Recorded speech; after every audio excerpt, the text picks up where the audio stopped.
आप सुन रहे हैं FM 90.0 मेगाहर्ट्ज़ पर रेडियो वितस्ता हम सफ़र ज़िंदगी का अम्बाला का अपना रेडियो। मैं हूं आपका रेडियो दोस्त भरत सोफोरी, लेके आया हूं आज आपके लिए एक अफसाना।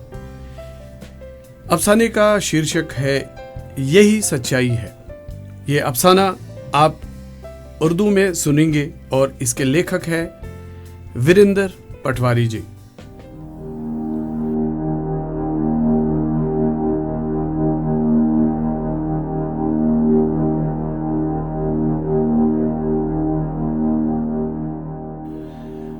मुल्जिम के जवाजे से मुतफिक होकर मुंसिफ ने उसको रिहा कर दिया, मगर वो अपने हक और मुखालिफ नारे लगाने वालों के आपसी टकराव से खौफजदा होकर अपने घर में छुप गया है।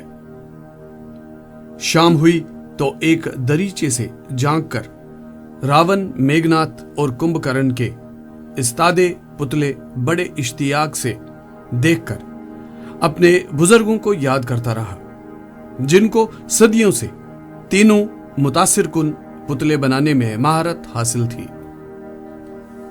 वो खुश है कि उसके साथियों ने उसकी गिरफ्तारी के बाद भी रात भर रावण के मसक शुदा चेहरे को अपनी कारीगरी से सही रंग व रूप में लाया था, और अब तीनों पुतलों को शोलों का कफन ओढ़कर राख होते हुए देखकर इत्मीनान से सो जाना चाहता था, मगर मीडिया के दबाव की वजह से अपनी कहानी खुद सुना गया।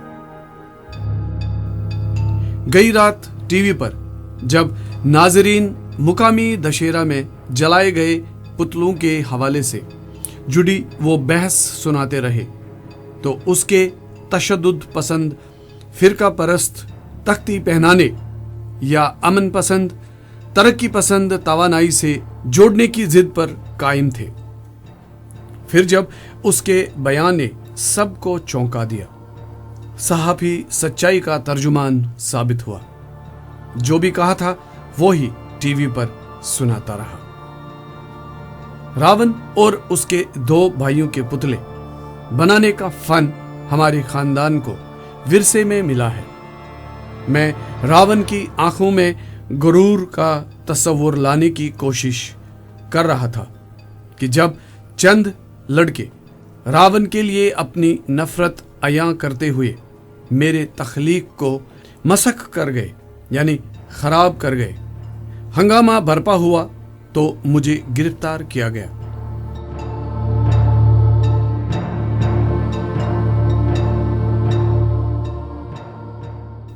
मेरी ना किसी सियासी जमात से हम आहंगी है और न किसी तंजीम से वाबस्तगी, बल्कि किसी की मदद का तलबगार भी नहीं हूं। जो भी सच्चाई जान लेना चाहते हैं वो जान ले कि यही सच्चाई है।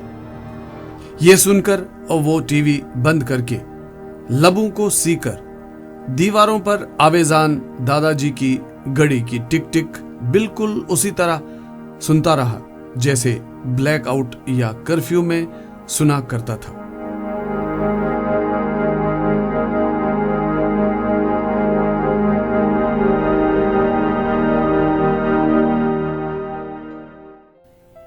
यह था आज का अफसाना।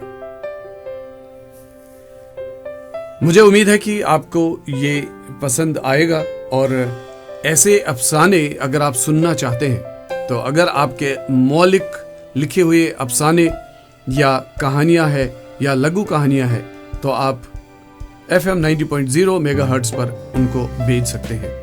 अगर हमें वो अच्छी लगी तो हम उनको अपनी आवाज़ देंगे और सभी तक उसको पहुंचाएंगे।